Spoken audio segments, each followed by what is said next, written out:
तो आज की इस वीडियो में हम आपको बतलाने वाले हैं क्षेत्रमिति यानी मेंसुरेशन से बनने वाले जितने फॉर्मूले होते हैं आज की इस वीडियो में हम आपको बताने वाले हैं, क्योंकि ये जो फॉर्मूले हैं आपको बहुत ही ज़्यादा काम आते हैं आगे चलकर।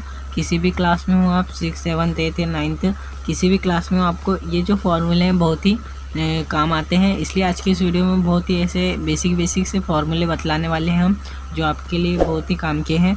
अगर उससे पहले चैनल को सब्सक्राइब नहीं किया होगा, चैनल को भी सब्सक्राइब कर ही देना। अब देखते हैं हम वृत्त का क्षेत्रफल। वृत्त का क्षेत्रफल का सूत्र होता है, क्या होता है दोस्तों? वृत्त का क्षेत्रफल का सूत्र होता है, ये होता है पाई आर स्क्वायर, ये होता है पाई आर स्क्वायर। फिर आता है वृत्त की परिधि, तो वृत्त की परिधि का क्षेत्रफल होता है 2 पाई आर, लिख देते हैं यहाँ 2 पाई आर। फिर आता है वृत्त की त्रिज्या, वृत्त की त्रिज्या होता है डी अपॉन 2 यानी d/2। अब आपको पता होगा दोस्तों पाई का मतलब क्या होता है। पाई का मतलब आपको पता होगा कि पाई का मतलब होता है 22/7, या उसको 180 अंश भी लिखते हैं हम। अब देखते हैं इसके बाद अर्धवृत्त की परिधि। तो अर्धवृत्त की परिधि का सूत्र होता है, ये होता है r और पाई प्लस 2, r और पाई प्लस 2। अब त्रिज्यखंड का क्षेत्रफल, त्रिज्यखंड का क्षेत्रफल होता है, वो होता है दोस्तों, वो होता है त्रिज्यखंड का क्षेत्रफल θ/360 अंश गुणा पाई आर स्क्वायर। देखते हैं इसके बाद हम छठवा में दिया है हमारे पास। तो दोस्तों जो त्रिज्याखंड के चाप की लंबाई का जो सूत्र होता है वो होता है θ/360 अंश गुणा पाई आर स्क्वायर, होता है पाई आर स्क्वायर। घन का पृष्ठीय क्षेत्रफल, तो घन का पृष्ठीय क्षेत्रफल का सूत्र होता है 6a स्क्वायर, 6a स्क्वायर। उसके बाद आता है घनाभ का पृष्ठीय क्षेत्रफल। तो घनाभ का पृष्ठीय क्षेत्रफल होता है 2 गुणा LB plus BH plus HL,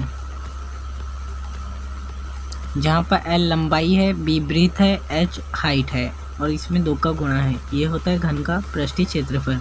इसके बाद आता है घनाभ का आयतन। तो घनाभ का आयतन होता है L गुणित B गुणित H, यानी कि लंबाई गुणित चौड़ाई गुणित ऊंचाई। इसे लिखते हैं L गुणा B गुणा H।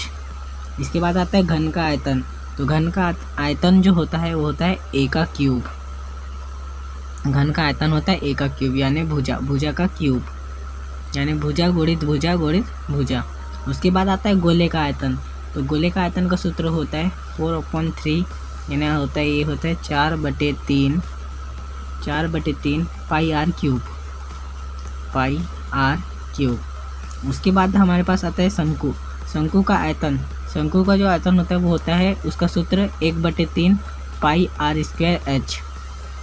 तो ये लिख देते हैं हम इसे। शंकु का आयतन होता है 3 पाई आर। नेक्स्ट है हमारे पास अर्धगोले का आयतन। तो अर्धगोले का आयतन का जो सूत्र होता है वो होता है 2/3 पाई आर क्यूब।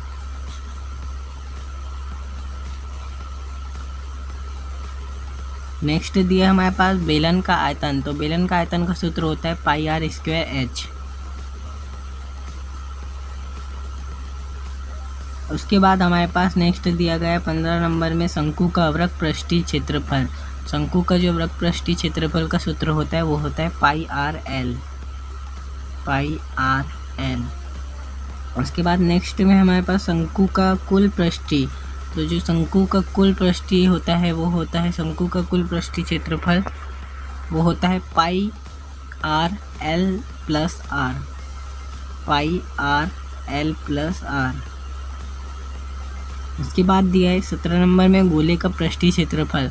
तो जो गोले का पृष्ठीय क्षेत्रफल का जो सूत्र होता है वो होता है गोले का पृष्ठीय क्षेत्रफल 4 पाई आर स्क्वायर। तो गोले का पृष्ठीय क्षेत्रफल होता है, ये लिख देंगे हम इसे 4 पाई आर स्क्वायर।